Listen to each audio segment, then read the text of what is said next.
ਅਗਲੀ ਜਿਹੜੀ ਹਰਜੋਤ ਸਿੰਘ ਦੀ ਗੱਲ ਕਰਦੇ ਜਾਈਏ, ਸਿਆਲਾਂ ਦੇ ਦਿਨ ਆ ਰਹੇ ਨੇ। ਅਜੇ ਪੂਰੀ ਤਰ੍ਹਾਂ ਸਿਆਲ ਨਹੀਂ ਆ, ਪਰ ਮੁਲਕ ਦੇ ਬਹੁਤ ਸਾਰੇ ਹਿੱਸਿਆਂ ਦੇ ਵਿੱਚ ਜਿਹੜੀ ਆਰਟਿਕ ਵੇਵ ਇਸ ਟਾਈਮ ਆਈ ਹੈ, ਠੰਡ ਦਾ ਜਿਹੜਾ ਮਾਹੌਲ ਆ ਉਹ ਪੂਰੀ ਤਰ੍ਹਾਂ ਬਣਿਆ ਪਿਆ ਆ। ਈਵੀ ਕਾਉਂਟੀ ਦੇ ਵਿੱਚ 3 ਫੁੱਟ ਤੱਕ ਜਿਹੜੀ ਸਨੋ ਆ ਉੱਥੇ ਕਹਿੰਦੇ ਵੀ ਪੈ ਸਕਦੀ ਆ। ਬਫਲੋ ਦਾ ਜਿਹੜਾ ਇਲਾਕਾ ਆ ਉੱਥੇ ਵੀ ਕਹਿੰਦੇ ਹਿਸਟੋਰਿਕ ਇਤਿਹਾਸਿਕ ਵਿੰਟਰ ਸਟਾਰਮ ਜਿਹੜਾ ਉਹ ਪੈਣ ਦੇ ਆਸਾਰ ਨੇ।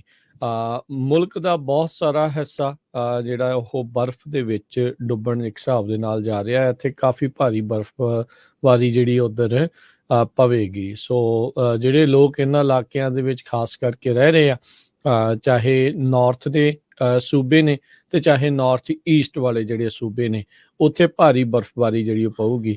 ਆਰਟਿਕ ਵੇਵ ਜਿਹੜੀ ਇਹ ਠੰਡ ਵਾਲੀ ਆ, ਇਹ ਟੈਕਸਸ ਦੇ ਉਤਲੇ ਨਦਰਨ ਹਿੱਸੇ ਤੱਕ ਵੀ ਜਿਹੜੀ ਆ ਉਹ ਆਪਣੀ ਮਾਰ ਰੱਖੇਗੀ। ਸੋ ਲੇਕ ਐਰੀ ਦੇ ਵਿੱਚ ਅੱਜ ਕਹਿੰਦੇ ਆ ਵੀ ਲੇਕ ਜਿਹੜੀ ਆ ਉਹ ਸਨੋ ਆਫ ਉਹ ਹੋਊਗੀ, ਤੇ ਜਿੱਦਾਂ ਦੱਸਿਆ ਵੀ 3 ਫੁੱਟ ਤੱਕ ਉਸ ਕਾਉਂਟੀ ਦੇ ਵਿੱਚ ਬਰਫ਼ ਜਿਹੜੀ ਉਹ ਪੈ ਸਕਦੀ ਆ। ਟੈਂਪਰੇਚਰ ਬਹੁਤ ਜ਼ਿਆਦਾ ਡਾਊਨ ਜਿਹੜੇ ਉਹ ਜਾਣ ਵਾਲੇ ਹੈਗੇ ਨੇ, ਤੇ ਵੈਸੇ ਤਾਂ ਉਹਨਾਂ ਇਲਾਕਿਆਂ 'ਚ ਰਹਿਣ ਵਾਲੇ ਲੋਕ ਇਸ ਚੀਜ਼ ਦੇ ਲਈ ਤਿਆਰ ਹੁੰਦੇ ਆ। ਬਫਲੋ ਨੇ ਆਲਰੇਡੀ ਸਟੇਟ ਆਫ ਐਮਰਜੈਂਸੀ ਜਿਹੜੀ ਆ ਘੋਸ਼ਿਤ ਕਰ ਦਿੱਤੀ ਆ। ਗਵਰਨਰ ਕੈਥੀ ਹੋਚਲ ਉਸ ਨਾਲ ਦੇ ਨਾਲ 11 ਹੋਰ ਕਾਉਂਟੀਜ਼ ਦੇ ਵਿੱਚ ਨਿਊਯਾਰਕ ਸਟੇਟ ਦੇ ਵਿੱਚ ਸਟੇਟ ਆਫ ਐਮਰਜੈਂਸੀ ਜਿਹੜੀ ਘੋਸ਼ਿਤ ਆ ਉਹ ਕੀਤੀ ਆ। ਸੋ ਕਹਿੰਦੇ ਵੀ ਇਹ ਲਾਈਫ ਥ੍ਰੈਟਨਿੰਗ ਸਟਾਰਮ ਹੈ, ਤੇ ਇਹਦੇ ਕਰਕੇ ਕਈਆਂ ਦੀ ਜਾਨ ਜਾਣ ਦਾ ਵੀ ਖਤਰਾ ਜਿਹੜਾ ਉਹ ਰਹਿੰਦਾ ਹੈਗਾ ਆ। ਸੋ ਜਿਹੜੇ ਵੀ ਇਹਨਾਂ ਇਲਾਕਿਆਂ ਦੇ ਵਿੱਚ ਰਹਿ ਰਹੇ ਨੇ ਜਾਂ ਜਿਨ੍ਹਾਂ ਨੇ ਇਹਨਾਂ ਇਲਾਕਿਆਂ 'ਚ ਟਰੈਵਲ ਕਰਨਾ ਹੈ, ਖਾਸ ਕਰਕੇ ਉਹ ਭਾਈ ਵੈਦਰ ਕੰਡੀਸ਼ਨਸ ਦੇ ਉੱਤੇ ਜਿਹੜੀ ਆ ਉਹ ਨਜ਼ਰ ਰੱਖੋ। ਫਸ ਨਾ ਜਾਇਓ। ਜੇ ਫਸੇ ਆ ਤੇ ਆਪਣੇ ਆਪ ਨੂੰ ਹੀਟ ਅਪ ਕਿੱਦਾਂ ਰੱਖਣਾ ਆ, ਉਸ ਦਾ ਜਿਹੜਾ ਪ੍ਰਬੰਧ ਆ ਉਹ ਤੁਸੀਂ ਨਾਲ ਦੇ ਨਾਲ ਕਰਕੇ ਜਿਹੜਾ ਉਹ ਲੈ ਕੇ ਜਾਓ। ਡੋਂਟ ਐਕਸਪੈਕਟ ਵੀ ਇਹੋ ਜਿਹੇ ਮੌਕੇ ਦੇ ਉੱਤੇ ਕੋਈ ਐਮਰਜੈਂਸੀ ਸੇਵਾਵਾਂ ਤੁਹਾਡੇ ਤੱਕ ਜਿਹੜੀਆਂ ਉਹ ਪਹੁੰਚ ਸਕਣਗੀਆਂ, ਕਿਉਂਕਿ ਉਹਨਾਂ ਨੂੰ ਵੀ ਜਿਹੜੀ ਆ ਇਸ ਵੈਦਰ ਦੀ ਮਾਰ ਓਨੀਓ ਹੀ ਹੋਣੀ ਆ ਜਿੱਦਾਂ ਜਿਹੜੀ ਉਹ ਤੁਹਾਨੂੰ ਰਹਿੰਦੀ। ਆਲਦੋ ਆਪਾਂ ਐਕਸਪੈਕਟ ਜ਼ਰੂਰ ਕਰਦੇ ਹਾਂ, ਪਰ ਤੁਸੀਂ ਇਕੱਲੇ ਨਹੀਂ ਹੁੰਦੇ। ਹੋਰ ਕਈ ਸੈਂਕੜੇ ਲੋਕ ਇਹੋ ਜਿਹੇ ਮਾਮਲਿਆਂ ਦੇ ਵਿੱਚ ਉਦੋਂ ਫਸੇ ਹੁੰਦੇ ਆ।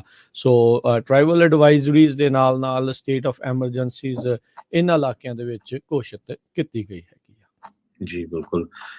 ਪਿਛਲੇ ਹਫ਼ਤੇ ਕਹਿੰਦੇ 60 ਡਿਗਰੀ ਟੈਂਪਰੇਚਰ ਸੀ, ਹੁਣ 20 ਤੋਂ ਵੀ ਥੱਲੇ ਜਿਹੜਾ ਚਲੇ ਜਾਣਾ ਹੈਗਾ, ਤੇ ਜ਼ੀਰੋ ਵਿਜ਼ਿਬਿਲਿਟੀ ਹੈਗੀ ਆ। ਸੋ ਖਾਸ ਕਰਕੇ ਜਿਹੜੇ ਟਰੱਕਰ ਸੁਣ ਰਹੇ ਆ, ਜੇ ਤੁਸੀਂ ਬਫਲੋ ਵਾਲੀ ਉਸ ਸਾਈਡ ਨੂੰ ਜਾਣਾ ਹੈਗਾ ਤੇ ਬੜੇ ਧਿਆਨ ਨਾਲ, ਕਿਉਂਕਿ ਸਾਰਾ ਕੁਝ ਹੀ ਸ਼ਟ ਡਾਊਨ ਹੈਗਾ ਆ। ਸੋ ਪਹਿਲਾਂ ਹੀ ਜਿਹੜਾ ਅਰੇਂਜਮੈਂਟ ਕਰ ਲਿਓ ਕਿਤੇ ਹੋਰ ਰੁਕਣ ਦਾ। ਇਹ ਤੇ ਨਾਲ ਹੀ ਇਹਦੇ ਵਿੱਚ ਐਡ ਕਰਦੇ ਜਾਈਏ, ਉਹਨਾਂ ਇਲਾਕਿਆਂ ਨੂੰ ਜਾ ਰਹੀਆਂ ਫਲਾਈਟਸ ਵੀ ਰੱਦ ਹੋਣਗੀਆਂ, ਕੈਂਸਲ ਹੋਣਗੀਆਂ। ਉਹ ਵਾਲੇ ਲੋਕ ਵੀ ਭਾਈ ਜਿਨ੍ਹਾਂ ਨੇ ਉੱਧਰ ਨੂੰ ਜਾਣਾ ਸੀ ਜਾਂ ਉੱਧਰੋਂ ਇੱਧਰ ਨੂੰ ਆਉਣ ਵਾਲੇ ਆ, ਉਹਨਾਂ ਦੇ ਜਿਹੜੇ ਟਰੈਵਲ ਪਲਾਨਸ ਉਹਦੇ ਉੱਤੇ ਵੀ ਜਿਹੜਾ ਉਹ ਅਸਰ ਪਵੇਗਾ।